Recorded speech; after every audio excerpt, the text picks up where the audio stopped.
All right, I'm also very excited for the Hurricanes and the Tampa Bay Lightning tonight at Lenovo Center. But before we get to the Canes and Tampa, EJ Hradek, at EJ Hradek NHL on Twitter. He is the one of the hosts. NHL Tonight, First Shift, also does play-by-play for their games. Sir, how are you? Thank you much. Well, I'm good. The trade deadline has come and gone.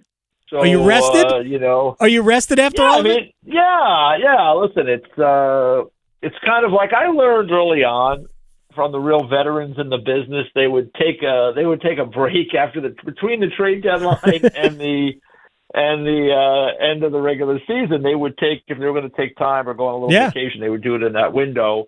This year with Four Nations, I was able to, because I was not working that, I was able to take some time then. So I'm good. I mean, the trade deadline, the thing about it, as you know, Adam, especially in what you do, is that you talk about the same things over and over and over for days, sometimes weeks.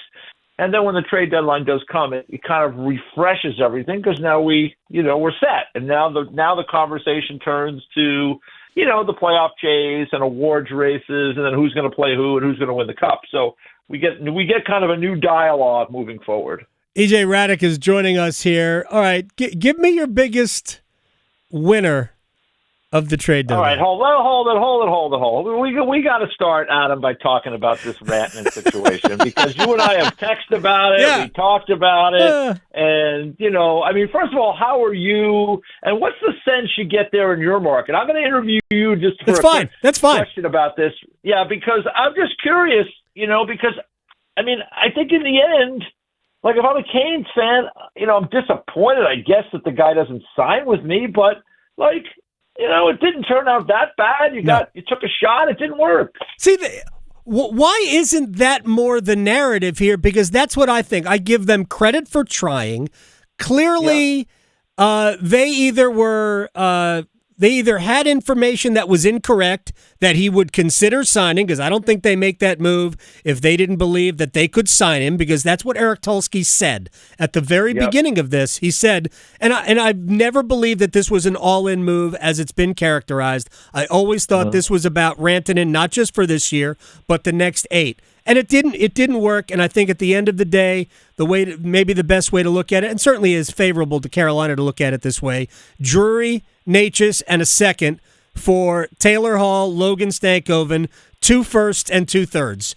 And I think if you looked at it that way, then it makes a lot more sense from Carolina's side. Of course, you had, for 13 games, Mikko Rantanen, one of the top scorers in modern NHL history, and that was the whole deal, was to bring in one of those guys, something that you had been missing over the last 6 or 7 years of these consistent playoff runs. You haven't had that guy.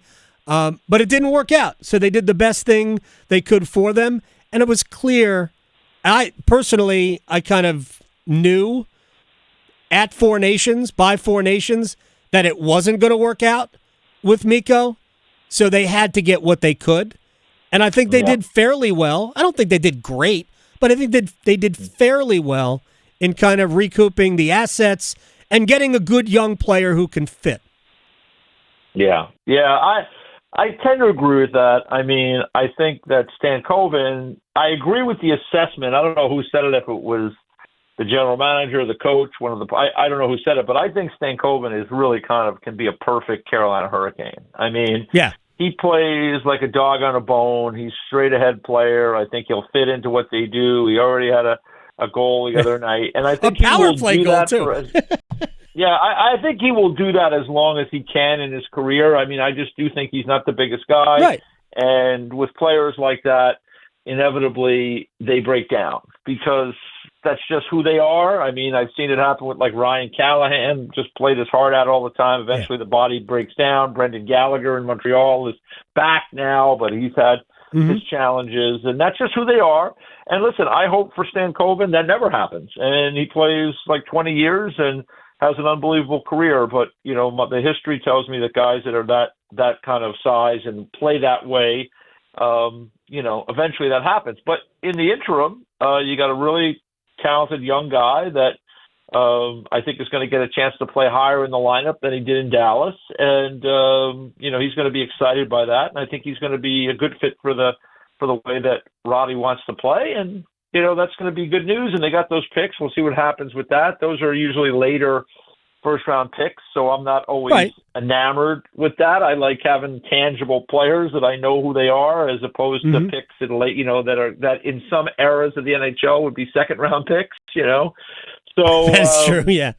And the Hurricanes they take those late picks and turn them into second-round picks anyway by trading back. Yeah. But I think they'll use those picks. They might even use them in this offseason as parts of trades. I think that's what they will do with those picks. Yeah, that was a lot of the speculation on Friday when we were on the air about, would they be a player for somebody else and trade one of those picks to get another player. It didn't play out that way for them, but I liked their performance the other night. I'll be curious to watch now that the dust has cleared, what's going to happen moving forward. But, sometimes teams, rally around different situations. And, I think, I've been to Raleigh many, many times in my career. I can remember being there when they were in the final in 2002. I can remember being there when they won the Cup in 2006 and being there subsequently. It's really, I think, a terrific place to play. I was there for the Stadium Series. I think that, to me, is still the, number one Stadium Series game ever, in the way the way it was just played out there, and the fan base and, everything about it I thought was terrific. But, I just think at the end of the day, this is, within that group, they know that, and they might want to send a message to everybody that, hey, the guys that are here love it here, love the market, and, love playing with each other. I think they got a good room.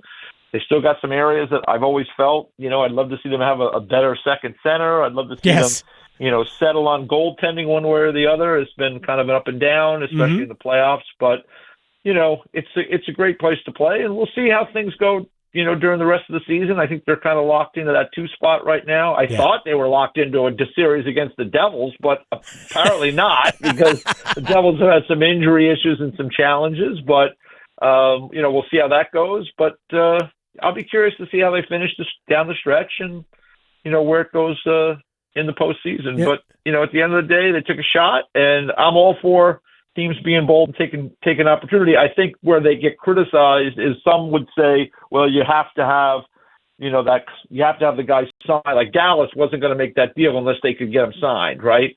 Well, the Hurricanes weren't going to make that deal. Yeah. But that's where you get criticized, I guess, is that, hey, you have to have the guy signed, or you have to know. I think, to be fair to Rantanen, too, I think really, especially in doing my own reporting and then listening to the reporting of many others, I think Rantanen was really blindsided by the trade. Totally. And I think, in these kind of negotiations, I know the agents and the clients, they feel like there's pressure points, and sometimes they get pressured into things.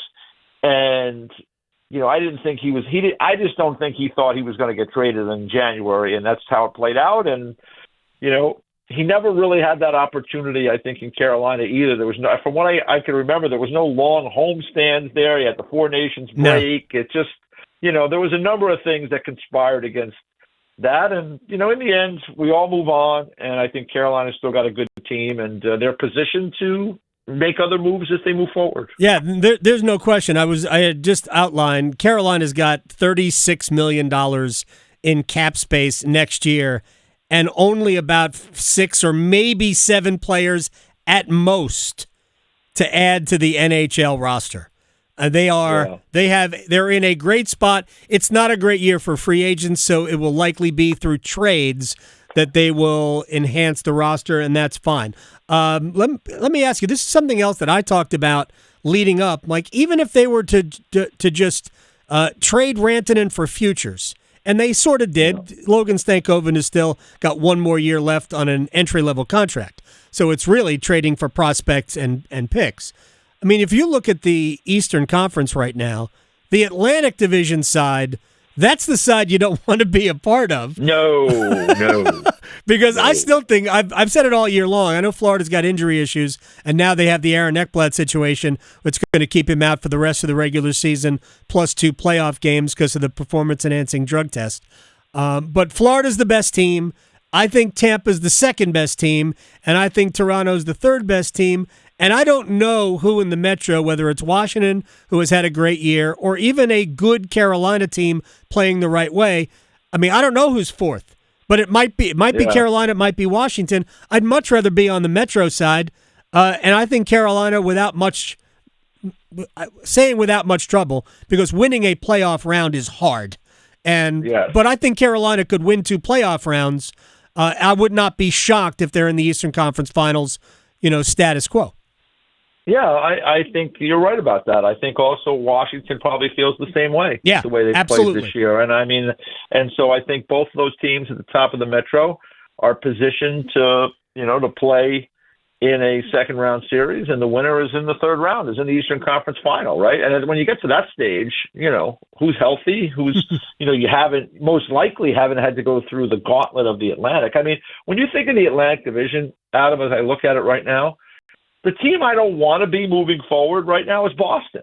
Like everybody else, even Buffalo, who is can never seem to get out of its own way, I still love the players they have there. They just haven't figured it out yet. And, maybe they will at some point. I don't know. I mean, but Boston has got a lot of work to do. They have Pastrnak, they have McAvoy, they have Swayman. But, after that, it starts to thin out dramatically, and they just traded their captain. They're going to remake that organization. It's just not easy to do things like that. So, of those 8 teams, oddly enough, Boston is the one that, moving forward, I would be the least comfortable being right now. I mean, Ottawa's finally making a move up, and Montreal's been getting incrementally better, and Detroit goes through their ups and downs. But again, they have young players there, and a bunch of them they just have. Again, they're a little like Buffalo. They got to figure it out. So that's a crazy division, and you're right. I think at the end of the day, Florida's probably the best team in that division, and it's imperative for whoever can win that division certainly puts themselves in a much better position. That's for sure. Yeah, because if you finish second, you got to play 2 incredibly difficult series. And I don't want to win both. You got to beat both teams, right? Yeah. If you're Toronto, and I think Toronto is the team that needs to finish first the most because of their history.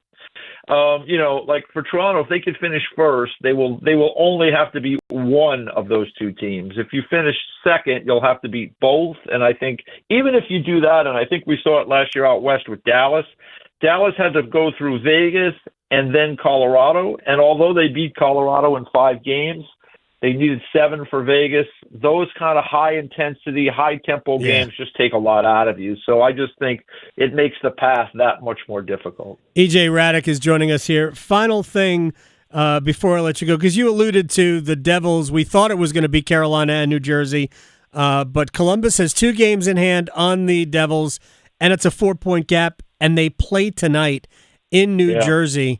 Nothing is a must-win with 4 weeks, 5 weeks left in the season. But the Devils probably have to win this game tonight. They have not played well. For their own confidence, they probably have to win this game. Columbus has to be the loosest group in the NHL, maybe since Carolina 7 years ago. The way they're playing, they are fun. They've got some super talented players, and they are playing for a larger purpose right now. Yeah, it's been, one of those, obviously the tragedy there in Columbus to start the season, that it's kind of, those guys have rallied around each other, around the Goudreau family, around the community.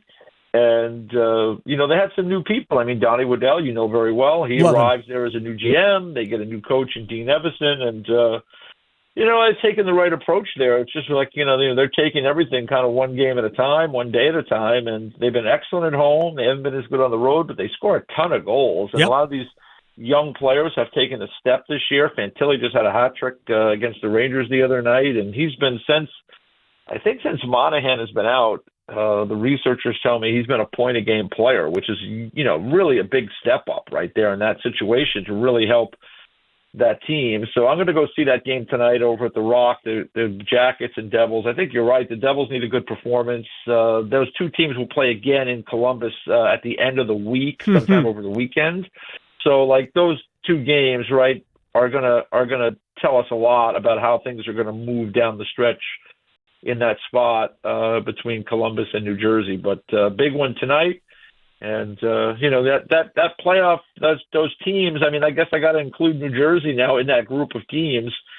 With the injuries they have to Hamilton and Hughes, I mean, those are significant. Yep. We will see, how things play out. But the Jackets have been a great story this year. They're playing some really good hockey. They had a little bit of a tough time last week when they were in Florida, but let's face it, how many teams go down to Florida, and play really well against the Panthers and Lightning, especially these days. So I'll be curious to see how that one plays out. And, Detroit, Ottawa, that was a crazy game last night. Linus Ullmark stole the points for the Senators in that one. They added Dylan Cousins. And, talk about a crazy trade, Adam. That trade with Cousins for Norris, basically, right?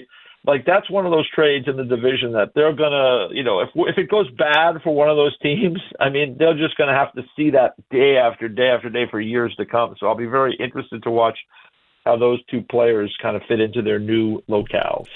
EJ Hradek, at EJ Hradek _NHL, NHL First Shift, NHL Tonight.